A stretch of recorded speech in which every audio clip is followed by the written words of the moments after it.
biglang naglaho. Na-rupture.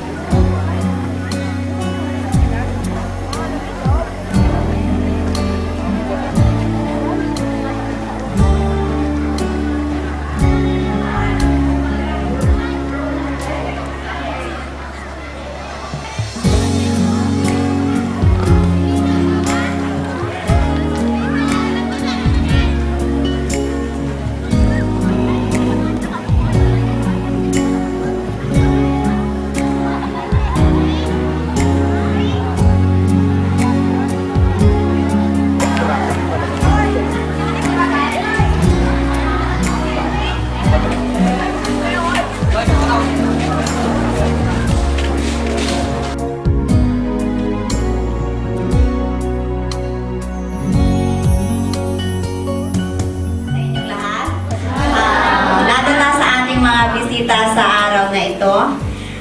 Tayo ay napakaswerte at nandito sila. Meron po kasi... Number one, what is moral recovery? Number one, it is a movement. If you want to copy everything, copy. But number one is a one word. We need to make a move. We need to make an action.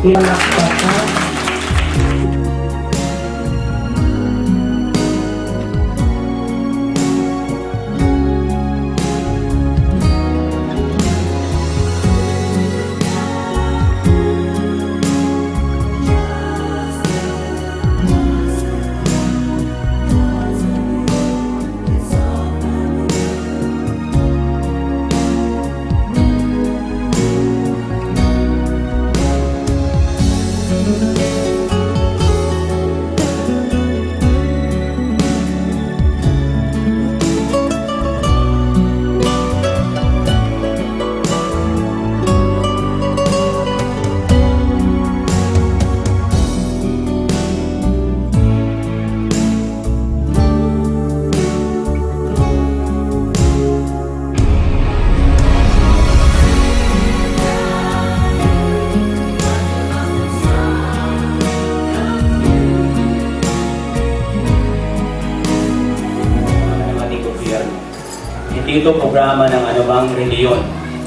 ng anumang denomination. Ito ay programa ng ating gobyerno. Bakit? Tingnan natin yung nangyari sa mga kabataan. Kaibigan, sino nakarating ng Boracay? Nakarating ng Boracay? Okay. Mayroon akong kaibigan doon at ang sabi niya sa akin, Sir, dito sa Boracay, pag ikaw yung nagtrabaho dito,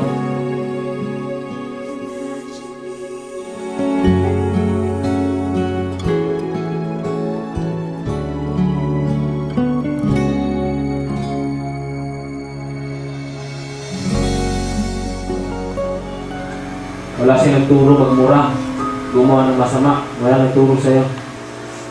Ang kasalanan.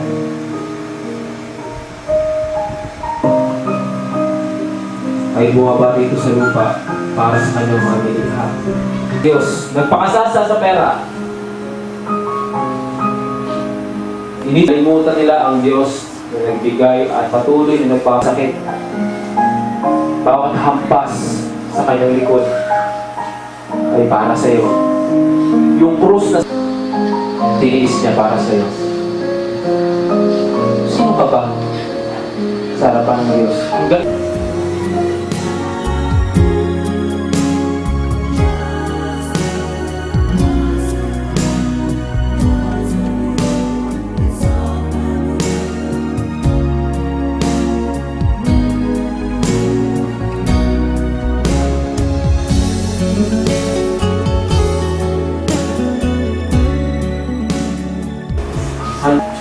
Nawala na yung ating relasyon sa Diyos, bakit hindi mo ibalik yung relasyon sa Diyos ngayon?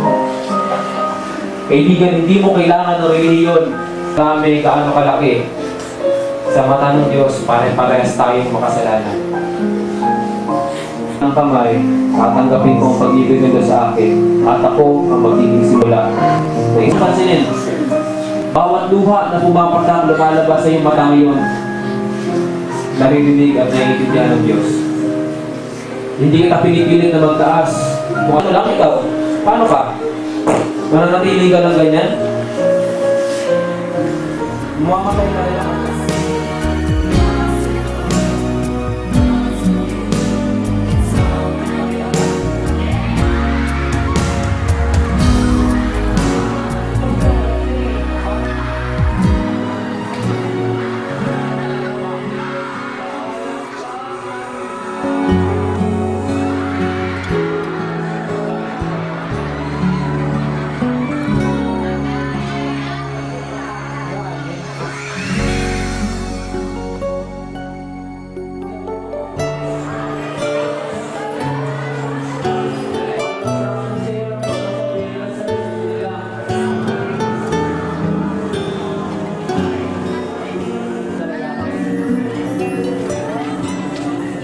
As long as stars shine down from heaven and the rivers run into the sea till the end of time forever, you're the only love I need in my life. Sila'y magbibigay ng information tungkol sa values formation and spiritual transformation. Magagaling sila buksan ng tenga at makinig ng mabuti para kung ano man yung mga ano. And I will never leave you. I need you. Imagine me without you. I'd be lost and so confused. I wouldn't last a day. I'd be afraid without you there to see me through. Imagine me without you. Lord, you know it's just impossible. Because of you, it's all brand new. My life is now worth a while. I can't imagine me without you. When you caught me, I was falling. Kaya nga itong programang ito ay sinusulo ng ating gobyerno dahil napakalaki na ng problema ng ating gobyerno. Kunti nang nawawala. Sa halos kabataan ngayon, wala ng respeto sa mga nakakatanda. Hindi na marunong sumagot ng po at po. Imagine me without you. I'd be lost and so confused. I wouldn't last a day. Isa ka ba?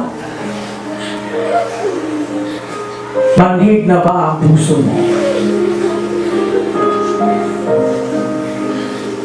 At parang hindi ka nasasaktan. Tingnan mo ang iyong sarili ngayon.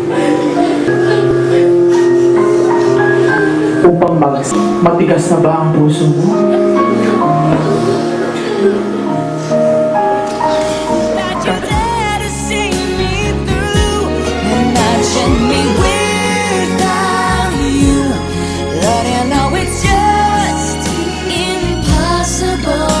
Because of you, it's all brand new. My life is now worth a while.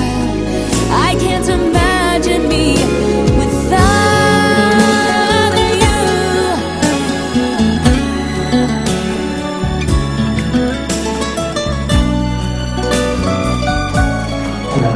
Wala akong kayang itanong sa iyong mga pamilya. Sa iyong sakripisyo. Sa pagbuwis mo para sa akin. Binubuksan ko. Ito ang aking dalangin. Sa pangalan ni Jesus. Ay makapagbabago ng panglabas na anyo ng tao. Ngunit kailanman ay hindi mababago ng anumang mga bagay. Karangyaan, karunungan, katanyagan at kapangyarihan. I would feel lost and so confused. I wouldn't last a day without you there to see me through.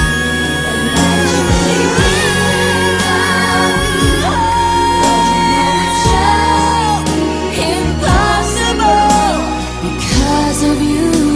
It's all brand new. My life is now worthwhile. I can't imagine me.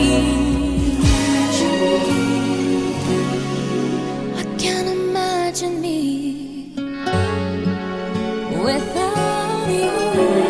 Komunidad natin ay may disiplina, gumagawa ng tama, magiging produktibo ang mga taga-tugtad. Walang gulo. Pag may gulo, kapresento ang punta ng mga tao, hindi na magiging healthy yung komunidad natin. Bato-bato sa langit, ang tamaan ay huwag magagalit. Pero totoo naman po, sana ito na ang aming simula ng aming pagbabago. Okay, ang galing.